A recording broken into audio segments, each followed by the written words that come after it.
ಆದಿತ್ಯ ಕವನಾಳನ್ನು ಪೂರ್ತಿ ಜೆಂಟಲಾಗಿ ಹಾಸಿಗೆಯ ಮೇಲೆ ಕೂರಿಸಿ ಅವಳ ಪಕ್ಕದಲ್ಲೇ ಕುಳಿತುಕೊಂಡನು. ಅವನು ಅವಳ ಮುಖವನ್ನು ಪೂರ್ತಿ ಡೀಪ್ಲಿ ನೋಡೋಕೆ ಸ್ಟಾರ್ಟ್ ಮಾಡ್ದ. ಅಲ್ಲಿ ಪಕ್ಕದಲ್ಲೇ ಇದ್ದ ಆ ಫಸ್ಟ್ ಏಡ್ ಬಾಕ್ಸ್ನ ಕಡೆಗೆ ಪೂರ್ತಿ ಟೀಸಿಂಗ್ ಆಗಿ ತೋರಿಸ್ತಾ ಹೇಳ್ದ, ಅಲ್ಲಿದೆ ನೋಡಿ ಡಾಕ್ಟರ್ ಮೇಡಮ್, ನಿಮ್ಮ ಪೇಷಂಟ್ ವೆಯ್ಟ್ ಮಾಡ್ತಿದ್ದಾನೆ. ಕವನ ಒಂದು ಸಣ್ಣ ಹತ್ತಿಯ ಉಂಡೆಯಲ್ಲಿ ಸ್ವಲ್ಪ ಡೆಟಾಲ್ ತಗೊಂಡು ಆದಿತ್ಯನ ಆ ರಕ್ತಸಿಕ್ತವಾದ ಗಾಯದ ಮೇಲೆ ಹಚ್ಚಿದ್ಲು. ಕವನಾಳ ಮುಖದಲ್ಲಿ ಬರುತ್ತಿದ್ದ ಆ ಪೇನ್ಫುಲ್ ಎಕ್ಸ್ಪ್ರೆಷನ್ ನೋಡಿದ್ರೆ ಅಲ್ಲಿ ಆದಿತ್ಯನಿಗಿಂತ ಹೆಚ್ಚಾಗಿ ಅವಳೇ ಪೂರ್ತಿ ಇಂಜೂರ್ಡ್ ಆಗಿದ್ದಾಳೆ ಅನ್ನೋ ಹಾಗೆ ಪೂರ್ತಿ ಸಿನಿಮ್ಯಾಟಿಕ್ ಆಗಿ ಕಾಣಿಸ್ತಾ ಇತ್ತು. ಸರ್, ತುಂಬ ನೋವಾಗ್ತಾ ಇದೆಯಾ? ಕವನ ಆ ಗಾಯದ ಮೇಲೆ ಪೂರ್ತಿ ಕೇರ್ಫುಲ್ ಆಗಿ ಊದುತ್ತಾ ಕೇಳಿದ್ಲು. ಎಲ್ಲಿ? ನಿನಗಾಗ ಅನ್ನಿಸ್ತಿದ್ಯಾ ಕವನ? ಆದಿತ್ಯ ಪೂರ್ತಿ ಸ್ಮೈಲಿಂಗ್ ಫೇಸ್ನಿಂದ ನಗ್ತಾ ಹೇಳ್ದ. ಆದಿತ್ಯನ ಮಾತುಗಳನ್ನ ಕೇಳಿ ಕವನ ಸ್ವಲ್ಪ ಪೂರ್ತಿ ರಿಲ್ಯಾಕ್ಸ್ಡ್ ಆಗಿದ್ಲು ಮತ್ತು ಗಾಯನ ಪೂರ್ತಿ ಕ್ಲೀನಿಂಗ್ ಮಾಡೋಕ್ಕೆ ಸ್ಟಾರ್ಟ್ ಮಾಡಿದ್ಲು. ಆದಿತ್ಯನ ಕಣ್ಗಳು ಕವನಾಳ ಆ ಸುಂದರವಾದ ಕಣ್ಣುಗಳ ಮೇಲೆ ಪೂರ್ತಿ ಫಿಕ್ಸ್ಡ್ ಆಗಿದ್ವು. ಅವನ ನೋಟ ಯಾವಾಗ ಪೂರ್ತಿ ಸ್ಲಿಪ್ಡ್ ಆಗಿ ಅವಳ ತುಟಿಗಳವರೆಗೆ ಮತ್ತು ಆ ಗ್ರೇಸ್ಫುಲ್ ನೆಕ್ವರೆಗೆ ಜಾರ್ತೋ ಅವನ ಅರಿವಿಗೆ ಇರಲಿಲ್ಲ. ಅವನು ಪೂರ್ತಿ ಸಬ್ಕಾನ್ಷಿಯಸ್ಲಿ ಕವನಾಳ ಹತ್ರ ಹೋಗೋಕ್ಕೆ ಸ್ಟಾರ್ಟ್ ಮಾಡ್ದ. ಆದಿತ್ಯನ ಆ ಬಿಸಿಯಾದ ಉಸಿರಾಟವನ್ನು ಕವನ ತನ್ನ ಶೋಲ್ಡರ್ ಮತ್ತು ನೆಕ್ ಮೇಲೆ ಅನುಭವಿಸಿದ ತಕ್ಷಣ ಅವಳು ಸಡನ್ನಾಗಿ ಮೇಲಕ್ಕೆ ನೋಡಿ ಅವನ ಆ ಇಂಟೆನ್ಸ್ ಲುಕ್ಕನ್ನು ಎದುರಿಸಿದ್ಲು. ಆ ಬಡ ಹುಡುಗಿ ಪೂರ್ತಿ ಪ್ಯಾನಿಕ್ ಆಗಿ ಗಾಬರಿಗೊಂಡ್ಲು. ಅವಳು ತಕ್ಷಣವೇ ಆದಿತ್ಯನಿಂದ ಸ್ವಲ್ಪ ದೂರ ಸರಿದು ಹಿಂದೆ ನಿಂತಳು. ಅದು ಡ್ರೆಸ್ಸಿಂಗ್ ಪೂರ್ತಿ ಮುಗ್ದಿದೆ ಸರ್, ನಾನೀಗ ಇಮ್ಮಿಡಿಯೇಟಾಗಿ ಹೊರಡ್ತೀನಿ. ಅವಳು ಪೂರ್ತಿ ನಡುಕ್ತಾ ಹೀಗೇಳಿ ಅಲ್ಲಿಂದ ಓಡುವೋಕ್ಕೆ ಶುರು ಮಾಡಿದ್ಲು. ಆದರೆ ಆದಿತ್ಯ ಅವಳ ಮಣಿಕಟ್ಟನ್ನು ಪೂರ್ತಿ ಫರ್ಮ್ ಆಗಿ ಹಿಡಿದು ತೀರಾ ನಾಟಿ ಟೋನ್ನಲ್ಲಿ ಕೇಳ್ದ, ಬಟ್ ನೀನು ನನ್ನ ಶೋಲ್ಡರ್ ಮೇಲಿರೋ ಆ ಮೇಜರ್ ಉಂಡನ್ನು ಕ್ಲೀನ್ ಮಾಡಿಲ್ಲ ಕವನ, ಆ್ಯಂಡ್ ನೀನು ಗಾಯದ ಮೇಲೆ ಯಾವುದೇ ಡ್ರೆಸ್ಸಿಂಗ್ ಕೂಡ ಮಾಡಿಲ್ಲ. ಅದು ಸರ್, ನೀವು ಪ್ಲೀಸ್ ಅದನ್ನು ನೀವೇ ಮ್ಯಾನೇಜ್ ಮಾಡ್ಕೊಳ್ಳಿ, ನಾನೀಗ ಹೊರಡ್ತಿದ್ದೀನಿ. ಹೀಗೆ ಹೇಳ್ತಾ ಅವಳು ಅಲ್ಲಿಂದ ಹೊರಡೋಕೆ ಪೂರ್ತಿ ಡೆಸ್ಪರೇಟ್ ಆಗಿ ಟ್ರೈ ಮಾಡಿದ್ಲು. ಆದಿತ್ಯ ತಕ್ಷಣವೇ ಅವಳ ಮಣಿಕಟ್ಟನ್ನು ಪೂರ್ತಿ ಫೋರ್ಸ್ಫುಲ್ಲಿ ಎಳೆದು ತನ್ನ ತೊಡೆ ಮೇಲೆ ಕೂರಿಸ್ಕೊಂಡ. ನನ್ನ ಪ್ರತಿಯೊಂದು ಗಾಯದ ಮೇಲೂ ನೀನು ಸರಿಯಾದ ಪ್ರೆಷರ್ ಹಾಕಬೇಕಾಗುತ್ತೆ doctor madam, it's your duty. Please sir, ನನ್ನನ್ನು ಹೋಗಕ್ಕೆ ಬಿಡಿ, ಕವನ ಎದ್ದೊಳಲ್ಲೂ ಸ್ಟ್ರಗ್ಲಿಂಗ್ ಮಾಡ್ತಾ ಹೇಳಿದ್ಲು. ಆದಿತ್ಯ ಅವಳನ್ನ ಸೊಂಟದ ಸುತ್ತಲೂ ಟೈಟ್ ಗ್ರಿಪ್ನಿಂದ ಹಿಡಿದು ನೋ, ನಾಟ್ ಪಾಸಿಬಲ್ ಎಂದು ಸ್ಟಬರ್ನ್ ಆಗಿ ಉತ್ತರ ಕೊಟ್ಟ. ಹೋಗಲಿ ಬಿಡಿ ಸರ್, ಇಟ್ಸ್ ಟೂ ಲೇಟ್. ಒಂದು ವೇಳೆ ಯಾರಾದರೂ ನಮ್ಮನ್ನು ಈ ಪೋಸ್ನಲ್ಲಿ ನೋಡಿದ್ರೆ ಮತ್ತು ಅವ್ರು ಏನಾದರೂ ಪ್ರಶ್ನೆ ಕೇಳಿದ್ರೆ ನಾನು ಅವ್ರಿಗೆ ಏನಂತ ಆನ್ಸರ್ ಮಾಡಲಿ? ಕವನ ಹೆಲ್ಪ್ಲೆಸ್ ಆಗಿ ಅಸಹಾಯಕತೆಯಿಂದ ಕೇಳೋಕೆ ಸ್ಟಾರ್ಟ್ ಮಾಡಿದ್ಲು. ನಂತರ ಆದಿತ್ಯನ ಕೈಗಳು ಕವನಾಳ ಸೊಂಟದಿಂದ ಸ್ವಲ್ಪ ಲೂಸ್ ಆದವು. ಕವನ ಸ್ವಲ್ಪ ನಿರಾಶೆಗೊಂಡು ಅಲ್ಲಿಂದ ಹೊರಡೋಕೆ ಮುಂದಾದ್ಲು. ಆದರೆ ಆದಿತ್ಯನ ಮಾತು ಅವಳನ್ನು ಅಲ್ಲೇ ಸ್ಟಾಪ್ ಮಾಡ್ತು. ಇನ್ಮೇಲೆ ಯಾರಾದರೂ ನಿನ್ನನ್ನು ಈ ಬಗ್ಗೆ ಪ್ರಶ್ನೆ ಮಾಡಿದ್ರೆ ಯಾವುದೇ ಎಸಿಟೇಷನ್ ಇಲ್ಲದೆ ಬೋಲ್ಡಾಗಿ ಹೇಳು, ನಾನು ಆದಿತ್ಯರ ಜೊತೆಗಿದ್ದೆ ಅಂತ. ಹೀಗೆ ಹೇಳ್ತಾ ಆದಿತ್ಯ ಮತ್ತೆ ಕವನಾಳ ಹತ್ರ ಬರೋಕ್ಕೆ ಸ್ಟಾರ್ಟ್ ಮಾಡ್ದ. ಅವಳ ಮುಖನ ತನ್ನ ಎರಡೂ ಕೈಗಳಲ್ಲಿ ಪೊಸೆಸಿವ್ ಆಗಿ ಹಿಡ್ಕೊಂಡು ಹೇಳ್ದ, ನಾನು ಆದಿತ್ಯರ ಜೊತೆಗಿದ್ದೆ ಅಂತ ಹಾನೆಸ್ಟ್ ಆಗಿ ಮತ್ತೆ ಹೆಮ್ಮೆಯಿಂದ ಹೇಳು ಕವನ. ಇಲ್ಲಿವರೆಗೆ ಆದಿತ್ಯನ ಮಾತುಗಳನ್ನ ಕಣ್ಣು ರೆಪ್ಪೆಗಳನ್ನು ತಗ್ಗಿಸಿ ಕೇಳ್ತಿದ್ದ ಕವನ ತನ್ನ ಆ ಪೂರ್ತಿ ಇನ್ನೋಸೆಂಟ್ ಐಗಳಿಂದ ಆದಿತ್ಯನ ಕಣ್ಣುಗಳನ್ನ ನೋಡ್ತಾ ಕೇಳಿದ್ಲು. ಬಟ್ ಸರ್, ಅವ್ರೇನಾದರೂ ಯಾಕೆ ಮತ್ತು ಯಾವ ರೈಟ್ಸ್ ಮೇಲೆ ಆದಿತ್ಯನ ಜೊತೆಗಿದ್ದೆ ಅಂತ ಕೇಳಿದ್ರೆ? ಯಾಕೆ ಅಂದರೆ because my heart has started loving you Kavana. ನೀನು ಹೆಸರನ್ನು ಕೇಳಿದ ಕೂಡಲೇ ಅದು ಪೂರ್ತಿ ವೈಲ್ಡಾಗಿ ಹುಚ್ಚುಚ್ಚಾಗಿ ಬಡಿಯೋಕ್ಕೆ ಸ್ಟಾರ್ಟ್ ಆಗುತ್ತೆ. ಯಾಕಂದರೆ ನೀನು ನನ್ನ ಈ ಎಲ್ಲ ನೋವುಗಳಿಗೆ ಏಕೈಕ ಆನ್ಸರ್ ಆಗಿದೆಯಾ. ನೀನು ನನ್ನೊಂದು ಅಡಿಕ್ಟಿವ್ ಹ್ಯಾಬಿಟ್ ಆಗಿಬಿಟ್ಟಿದ್ಯಾ. ನನ್ನ ಸಾಂತ್ವನ, ನನ್ನ ಪ್ರತಿಯೊಂದು ನೀಡ್ ಆದೆ. ನೀನು ನನ್ನ ಪೂರ್ತಿ ವರ್ಡ್ ಆಗಿದೆಯಾ ಕವನ. ನಂತರ ಅವನು ಒಂದು ಆಳವಾದ ಉಸಿರನ್ನು ತಗೊಂಡು ಅವಳ ಹಣೆಗೆ ರೊಮ್ಯಾಂಟಿಕ್ ಆಗಿ ಮುತ್ತಿಟ್ಟ.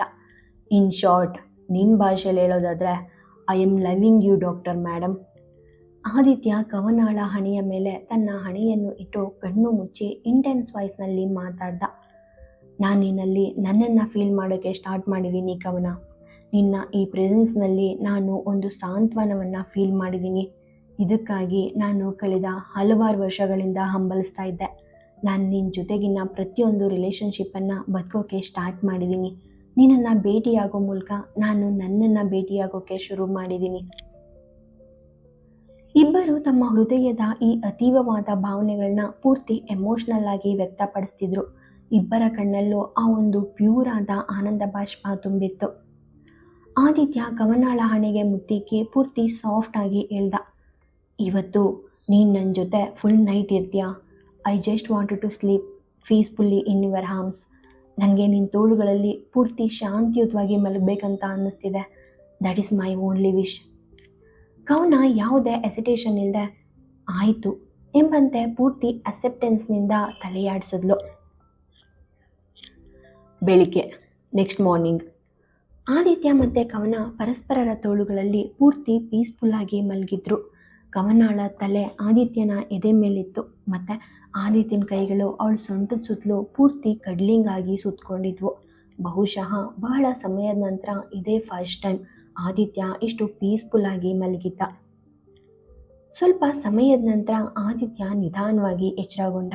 ಕಣ್ಣು ಮಿಡಿಸಿ ಎದ್ದೋಳಕ್ಕೆ ಟ್ರೈ ಮಾಡ್ತಿದ್ದಾಗ ಅವನಿಗೆ ಶೋಲ್ಡರಲ್ಲಿ ಒಂದು ತೀಕ್ಷ್ಣವಾದ ನೋವು ಮತ್ತು ಏನೋ ಒಂದು ಹೆವಿ ವೆಯ್ಟ್ ಫೀಲ್ ಆಯಿತು. ಅವನ ನೋಟ ತನ್ನ ತೋಳುಗಳಲ್ಲಿ ಪೂರ್ತಿ ಏಂಜಲ್ ಥರ ಮಲಗಿರೋ ಕವನಾಳ ಮೇಲೆ ಹರಿದಾಡಿದ್ವು. ಅವನ ಕೈಗಳು ಆಟೋಮೆಟಿಕಲಿ ಅವಳನ್ನು ತಲುಪಿದ್ವು. ಅವಳ ಮುಖದ ಮೇಲಿದ್ದ ಆ ಕೂದಲನ್ನು ಪೂರ್ತಿ ಜೆಂಟಲ್ ಆಗಿ ಸವರ್ತಾ ಅವನು ಅವಳನ್ನೇ ಆಳವಾಗಿ ನೋಡ್ತಾ ತನ್ನನ್ನು ತಾನೇ ಕ್ಯೂರಿಯಸ್ ಆಗಿ ಕೇಳ್ಕೊಂಡ, ನಾವು ಕೆಲವು ದಿನಗಳ ಹಿಂದೆ ಅಷ್ಟೇ ಭೇಟಿಯಾದ್ವಾ ಕವನ? ಇಲ್ಲ, it feels like something else. ನನಗೆ ಗೊತ್ತಿಲ್ಲ, ಬಟ್ ನಾವು ಫಸ್ಟ್ ಟೈಮ್ ಭೇಟಿಯಾದಾಗಿನಿಂದ ನೀನು ನನಗೆ ಯಾರೋ ಅಪರಿಚಿತರ ಥರ ಕಾಣಿಸ್ಲೇ ಇಲ್ಲ. ನೀನು ಕಂಪ್ಲೀಟ್ಲಿ ನನ್ನವಳಂತ ಅನ್ನಿಸ್ತಿದೆ. ನೀನು ನನಗಾಗಿ ಮಾತ್ರ ಈ ವರ್ಲ್ಡ್ಗೆ ಹುಟ್ಟಿದೀಯಾ ಅಂತ ಅನ್ನಿಸ್ತಿದೆ. ಈ ಒಂದು ಫ್ರ್ಯಾಗ್ರೆನ್ಸ್ ನಿನ್ನ ಹತ್ರ ಇರೋದ್ರಿಂದ ನನಗೆ ಸಿಗೋ ಈ ಪ್ಯೂರ್ ಫೀಲಿಂಗ್ಸ್, ಇದು ನನಗೆ ಯಾವುದೋ ಹೊಸದಾಗಿ ಅನ್ನಿಸ್ತಾ ಇಲ್ಲ. ಅವನ ಮನಸ್ಸಲ್ಲಿ ಹಲವಾರು ಪ್ರಶ್ನೆಗಳು ಮತ್ತು ಗೊಂದಲಗಳೊಂದಿಗೆ ಅವನು ಫ್ರೆಶ್ ಆಗೋಕ್ಕೆ ಎದ್ದು ಹೋದ. ಬೆಳಿಗ್ಗೆ ಆ ಫಾರ್ಮ್ ಹೌಸ್ನಲ್ಲಿ ಪೂರ್ತಿ ಗದ್ದಲ ಇತ್ತು. ಇವತ್ತು ನವ್ಯ ಮತ್ತು ರೋಹಿತ್ ಅವರ ಜೀವನಕ್ಕೆ ಒಂದು ಬ್ಯೂಟಿಫುಲ್ ಸ್ಟಾರ್ಟ್ ಆಗಿತ್ತು ಮತ್ತು ಡ್ರೀಮ್ಸ್ ವೆಡ್ಡಿಂಗ್ನ ಮತ್ತೊಂದು ಪ್ರಾಜೆಕ್ಟ್ ಪೂರ್ತಿ ಸಕ್ಸಸ್ಫುಲ್ಲಾಗಿ ಕಂಪ್ಲೀಟ್ ಆಗಿತ್ತು. ಅದಕ್ಕಾಗಿಯೇ ಆದಿತ್ಯ ಮತ್ತು ರಾಹುಲ್ ಯಾವುದೇ ಒಂದು ಸಿಂಗಲ್ ಚಾನ್ಸನ್ನು ಮಿಸ್ ಮಾಡ್ತಾ ಇರಲಿಲ್ಲ. ಸಿದ್ಧತೆಗಳೆಲ್ಲ ಪೂರ್ತಿ ಆಗೋ ಹೊತ್ತಿಗೆ ಮಧ್ಯಾಹ್ನದ ಆ ಸನ್ನಿ ಟೈಮ್ ಆಗಿತ್ತು. ಈ ನಡುವೆ ಕವನ ಇವತ್ತು ಪೂರ್ತಿ ಎಕ್ಸ್ಟ್ರಾ ಗಾರ್ಜಿಯಸ್ ಆಗಿ ರೆಡಿ ಆಗಿದ್ಲು. ಆದಿತ್ಯನ ಆ ಪ್ರೀತಿಯ ನೋಟ ತನ್ನ ಮೇಲೆ ಬೀಳಲಿ ಅಂತ ಆಶಿಸ್ತಾ ಅವಳು ಅತೀವವಾದ ಎಕ್ಸೈಟ್ಮೆಂಟ್ನಿಂದ ಒಳಗೆ ಮತ್ತು ಹೊರಗೆ ಓಡಾಡ್ತಾ ಇದ್ಲು. ದಾರಿಲಿ ಆದಿತ್ಯ ಅವಳಿಗೆ ಸಡನ್ನಾಗಿ ಎದುರಾದ. ಆದರೆ ಆದಿತ್ಯ ಕೆಲವು ಕ್ಷಣಗಳ ಕಾಲ ಯಾವುದೇ ಎಮೋಷನ್ಸ್ ಇಲ್ಲದೆ ಕವನಾಳನ್ನು ನೋಡ್ದ ಮತ್ತು ತಕ್ಷಣ ತನ್ನ ಕೆಲಸದಲ್ಲಿ ಪೂರ್ತಿ ಬ್ಯುಸಿ ಆಗಿಬಿಟ್ಟ. ಕವನಾಳಿಗೆ ಆದಿತ್ಯನ ಈ ಬದಲಾಗುತ್ತಿರುವ ಮನಸ್ಥಿತಿ ಪೂರ್ತಿ ಕನ್ಫ್ಯೂಸಿಂಗ್ ಆಗಿತ್ತು. ಅವನ ಈ ಅನಿರೀಕ್ಷಿತ ಅಸಡ್ಡೆ ಅವಳನ್ನು ಪೂರ್ತಿ ಅಶಾಂತಗೊಳಿಸ್ತಾ ಇತ್ತು. ನಿನ್ನೆ ರಾತ್ರಿನೇ ಅವನು ತನ್ನ ಪ್ರೀತಿನ ಪೂರ್ತಿ ಕನ್ಫ್ಯೂಸ್ ಮಾಡಿದ್ದ, ಬಟ್ ಕೆಲವೇ ಟೈಮ್ಗಳಲ್ಲಿ ಇಷ್ಟೊಂದು ಬದಲಾವಣೆ ಯಾಕೆ ಎಂದು ಅವಳು ಪೂರ್ತಿ ಡಿಸಪಾಯಿಂಟ್ ಆಗಿ ಅಲ್ಲೇ ನಿಂತಿದ್ಲು. ಕವನ, ನೀನು ಯಾವ ಆಲೋಚನೆಯಲ್ಲಿ ಪೂರ್ತಿ ಡ್ರೌಂಡ್ ಆಗಿದ್ಯಾ? ರಾಹುಲ್ ಅವಳನ್ನು ಕರೆದಾಗಲೂ ಅವಳು ತಂದೆ ಆದ ಒಂದು ಡ್ರೀಮ್ ವರ್ಲ್ಡ್ನಲ್ಲಿ ಮುಳುಗಿದ್ಲು. ರಾಹುಲ್ ಅವಳ ಶೋಲ್ಡರ್ ಮೇಲೆ ಕೈ ಇಟ್ಟು ಅವಳನ್ನು ತನ್ನ ಕಡೆಗೆ ತಿರುಗಿಸ್ಕೊಂಡ. ಯಾರೋ ತನ್ನನ್ನು ಪೂರ್ತಿ ಟಚ್ ಮಾಡಿದ ತಕ್ಷಣ ಕವನ ತನ್ನ ಪ್ರಜ್ಞೆಗೆ ಬಂದು ಪೂರ್ತಿ ಸರ್ಪ್ರೈಸ್ನಿಂದ ನೋಡಿದ್ಲು. ರಾಹುಲ್ ಸರ್, ನೀವು? ಅವಳು ಪೂರ್ತಿ ತಡವರಿಸಿದ್ಲು. ನಾನೇ ಕವನ, ಬಟ್ ನೀನೇ ಮೆಂಟಲಿ ಎಲ್ಲಿದ್ಯಾ? ರಾಹುಲ್ ಪೂರ್ತಿ ಚಿಯರ್ಫುಲ್ಲಿ ನಗ್ತಾ ಕೇಳ್ದ. ಸರಿ, ನೀನು ಯಾರೋ ಸ್ಪೆಷಲ್ ಪರ್ಸನ್ ಬಗ್ಗೆ ಯೋಚಿಸ್ತಿದ್ರೆ ಕಂಟಿನ್ಯೂ ಮಾಡು, ಬಟ್ ಸ್ವಲ್ಪ ಪಕ್ಕಕ್ಕೆ ನಿಲ್ತ್ಕೊ. ಹೀಗೆ ಹೇಳ್ತಾ ರಾಹುಲ್ ಕವನಾಳ ಶೋಲ್ಡರ್ ಹಿಡಿದು ಪಕ್ಕಕ್ಕೆ ನಿಲ್ಲಿಸ್ದ. ಕವನ ಸ್ವಲ್ಪ ಪೂರ್ತಿ ಅಕ್ವರ್ಡ್ ಆಗಿ ಫೀಲ್ ಮಾಡಿದ್ಲು. ಅಂದ್ಹಾಗೆ ಕವನ, ನೀನಿವತ್ತು ಪೂರ್ತಿ ಡಿಫ್ರೆಂಟ್ ಆಗಿ ಮತ್ತು ಎಕ್ಸ್ಟ್ರೀಮ್ಲಿ ಬ್ಯೂಟಿಫುಲ್ ಆಗಿ ಕಾಣಿಸ್ತಿದ್ಯಾ ಅಂತ ರಾಹುಲ್ ಪೂರ್ತಿ ಕ್ಯಾಶುಯಲ್ ಆಗಿ ಹೇಳ್ದ. ಹಾಗಾದರೆ ಇವತ್ತು ನೀನು ಈ ವರ್ಕ್ನ ಲಾಸ್ಟ್ ಡೇನಾ? ರಾಹುಲ್ ಸ್ವಲ್ಪ ಪೂರ್ತಿ ಸ್ಯಾಡ್ನೆಸ್ನಿಂದ ಕೇಳ್ದ. ಇದನ್ನ ಕೇಳಿದ ತಕ್ಷಣ ಕವನ ಪೂರ್ತಿ ಸ್ಟನ್ ಆದ್ಲು. ತಾನು ಕೆಲಸ ಬಿಡ್ತೇನೆ ಅಂತ ಮೊದಲೇ ಹೇಳಿದ್ದ ವಿಷಯ ಅವಳು ಪೂರ್ತಿ ಮರ್ತೇ ಹೋಗಿದ್ಲು. ಕವನ ಯೋಚಿಸ್ತಿರುವಾಗಲೇ ಒಂದು ಪವರ್ಫುಲ್ ಮತ್ತೆ ಪರಿಚಿತ ಧ್ವನಿ ಅವಳ ಕಿವಿಲಿ ಜೇಂಕರಿಸ್ತು. ನಿಮಗೆ ಗಾಸಿಪ್ ಮುಗ್ದಿದ್ರೆ ಜಸ್ಟ್ ಫಾಲೋ ಮೀ. ಅದು ಆದಿತ್ಯನ ಧ್ವನಿಯಾಗಿತ್ತು. ಅದೊಂದು ದೊಡ್ಡ ಬಿರುಗಾಳಿಯಂತೆ ಬಂದು ತಕ್ಷಣವೇ ಅಲ್ಲಿಂದ ಮಾಯವಾಗಿತ್ತು. ಕವನ ಪೂರ್ತಿ ಸ್ಯಾಡ್ ಫೇಸ್ ಮಾಡಿ ರಾಹುಲ್ ಕಡೆಗೆ ನೋಡಿದ್ಲು. ರಾಹುಲ್ ಹತಾಶೆಯಿಂದ ಅವಳನ್ನ ನೋಡ್ತಾ ಹೇಳ್ದ, ನಾನು ಕಳೆದ 10 ವರ್ಷಗಳಿಂದ ಈ ಬಿರುಗಾಳಿನ ಫೇಸ್ ಮಾಡ್ತಿದ್ದೀನಿ ಕವನ. ಈಗ ನೀನೇ ಇಮ್ಯಾಜಿನ್ ಮಾಡ್ಕೊ ನಾನು ಏನನ್ನ ಎದುರಿಸ್ತಿದ್ದೀನಿ ಅಂತ. ಅವನಲ್ಲಿಂದ ಪೂರ್ತಿ ಸೈಲೆಂಟ್ ಆಗಿ ಹೊರಟೋದ. ಬ್ಯಾಕ್ ಯಾರ್ಡ್ನಲ್ಲಿ ಅತಿಥಿಗಳ ಗೊಂದಲದ ನಡುವೆ ಕವನ ಪೂರ್ತಿ ಡೆಸ್ಪರೇಟ್ಲಿ ಆದಿತ್ಯನಿಗಾಗಿ ಹುಡುಕ್ತಾ ಇದ್ಲು. ಇದ್ದಕ್ಕಿದ್ದಂತೆ ಯಾರೋ ಅವಳನ್ನ ಪೂರ್ತಿ ಫೋರ್ಸ್ನಿಂದ ತನ್ನ ಕಡೆಗೆ ಹೇಳ್ಕೊಂಡು ಅಲ್ಲಿದ್ದ ಕಂಬಕ್ಕೆ ಬಂಧಿಸಿ ಅವಳ ಮೇಲೆ ಪೂರ್ತಿ ಲೀನಿಂಗ್ ಆದ್ರು. ಆ ಕ್ಷಣದಲ್ಲಿ ಆದಿತ್ಯನ ಮುಖ ಪೂರ್ತಿ ಭಾವಶೂನ್ಯವಾಗಿತ್ತು. ಆದಿತ್ಯನ ಇಷ್ಟೊಂದು ಸಾಮೀಪ್ಯ ಕವನಾಳನ್ನ ಪೂರ್ತಿ ಆತಂಕಕ್ಕೆ ಒಳಪಡಿಸ್ತಾ ಇತ್ತು. ಆದಿತ್ಯನ ಒಂದು ಕೈ ಕವನಾಳ ಸೊಂಟದ ಮೇಲೆ ಮತ್ತೆ ಇನ್ನೊಂದು ಕೈ ಕಂಬದ ಮೇಲೆ ಪೂರ್ತಿ ಟೈಟ್ ಗ್ರಿಪ್ನಲ್ಲಿತ್ತು. ಅವನ ಕಣ್ಣುಗಳಲ್ಲಿ ಪೂರ್ತಿ ಜಲಸಿ ಮತ್ತೆ ಆಂಗರ್ ಎದ್ದು ಕಾಣಿಸ್ತಾ ಇತ್ತು. ನಾನು ಏನು ಹೇಳಿದ್ದೀನಿ ಅಂತ ನೀನು ಇನ್ನೂ ಪೂರ್ತಿ ಅಂಡರ್ಸ್ಟ್ಯಾಂಡ್ ಆಗಿಲ್ಲ ಅನ್ಸುತ್ತೆ ಕವನ. ಸರ್ ಏನಾಯಿತು? ಕವನ ಪೂರ್ತಿ ಕನ್ಫ್ಯೂಸ್ಡ್ ಐಸ್ನಿಂದ ಅವನನ್ನ ನೋಡ್ತಾ ಕೇಳಿದ್ಲು. ನಾನು ನಿನಗೆ ಆಲ್ರೆಡಿ ಹೇಳಿದ್ದೀನಿ ಅಲ್ವಾ, ನಿನ್ನನ್ನು ನೋಡುವ, ನಿನ್ನನ್ನು ಮುಟ್ಟುವ ಅಥವಾ ನಿನ್ನನ್ನು ಪೂರ್ತಿ ಅಪ್ರಿಷಿಯೇಟ್ ಮಾಡುವ ಎಲ್ಲ ರೈಟ್ಸ್ ಕೇವಲ ನನ್ನದು ಮಾತ್ರ.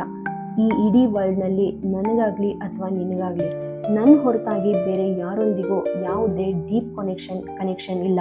ನೀನು ಇದನ್ನು ಪೂರ್ತಿ ಮರ್ತಿದೀಯಾ?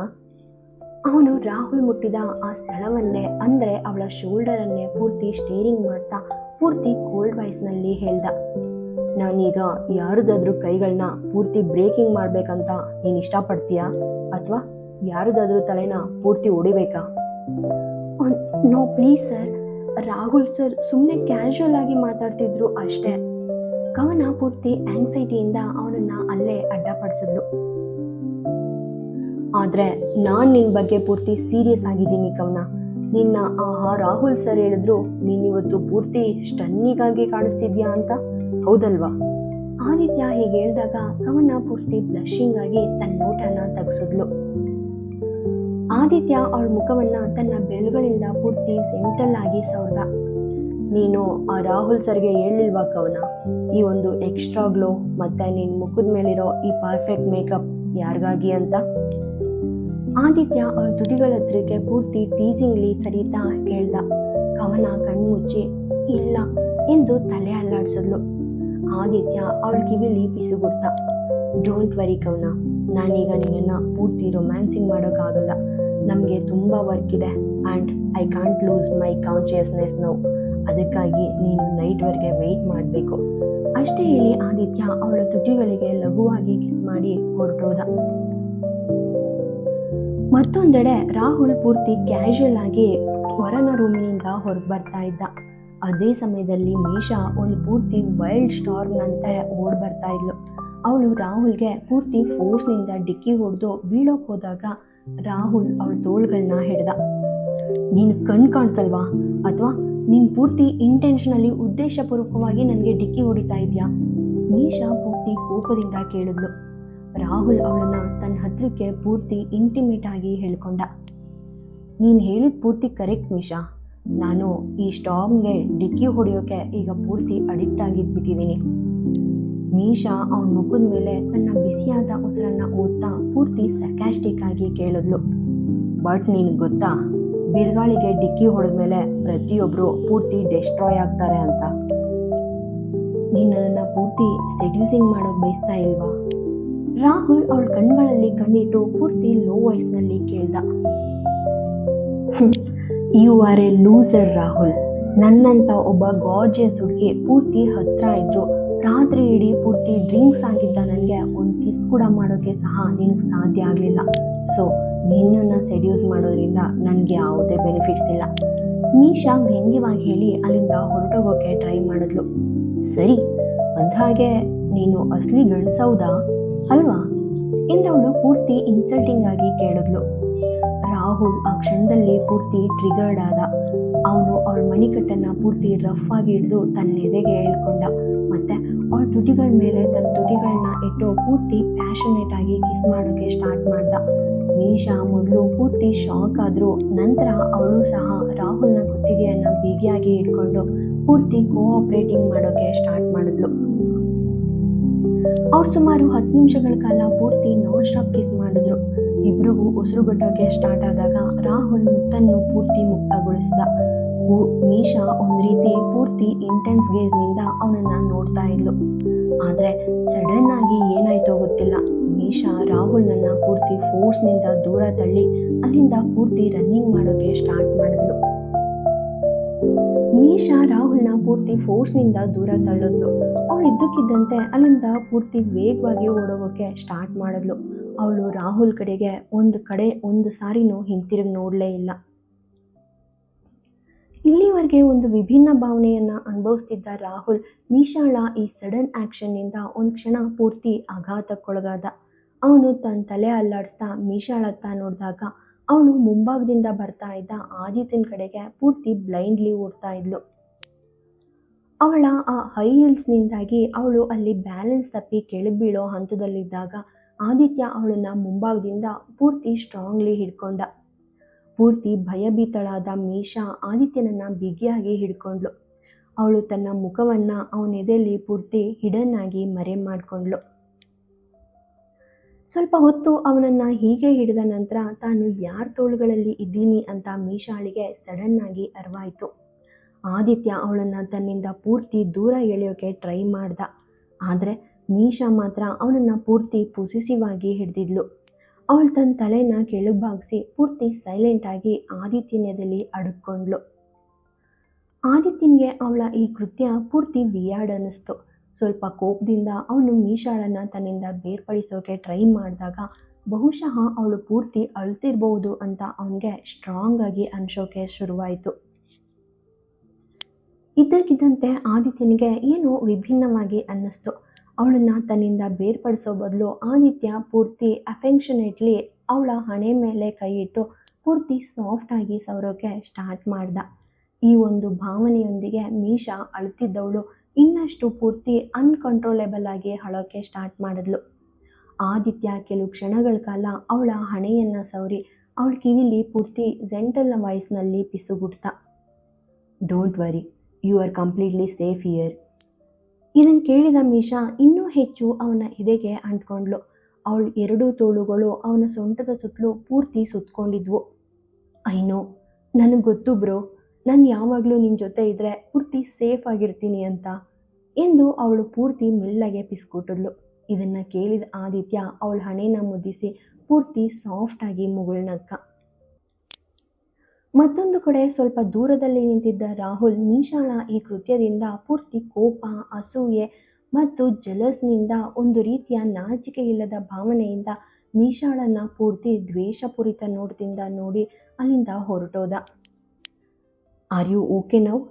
ಆದಿತ್ಯ ಮೀಶಾಳನ್ನು ತನ್ನಿಂದ ಸೈಲೆಂಟಾಗಿ ಬೇರ್ಪಡಿಸ್ದ. ಅವಳ ಮುಖದ ಕಡೆಗೆ ಸ್ವಲ್ಪ ಬಾಗಿ ಪೂರ್ತಿ ಕನ್ಸರ್ನಿಂದ ಕೇಳ್ದ. ಮೀಶಾ ತಲೆ ಬಾಗಿಸಿ ಅಳ್ತಾ ತನ್ನ ದುಪ್ಪಟ್ಟದಿಂದ ಕಣ್ಣೀರು ಮತ್ತು ಮೂಗನ್ನು ಒರೆಸೋಕೆ ಸ್ಟಾರ್ಟ್ ಮಾಡಿದ್ಲು.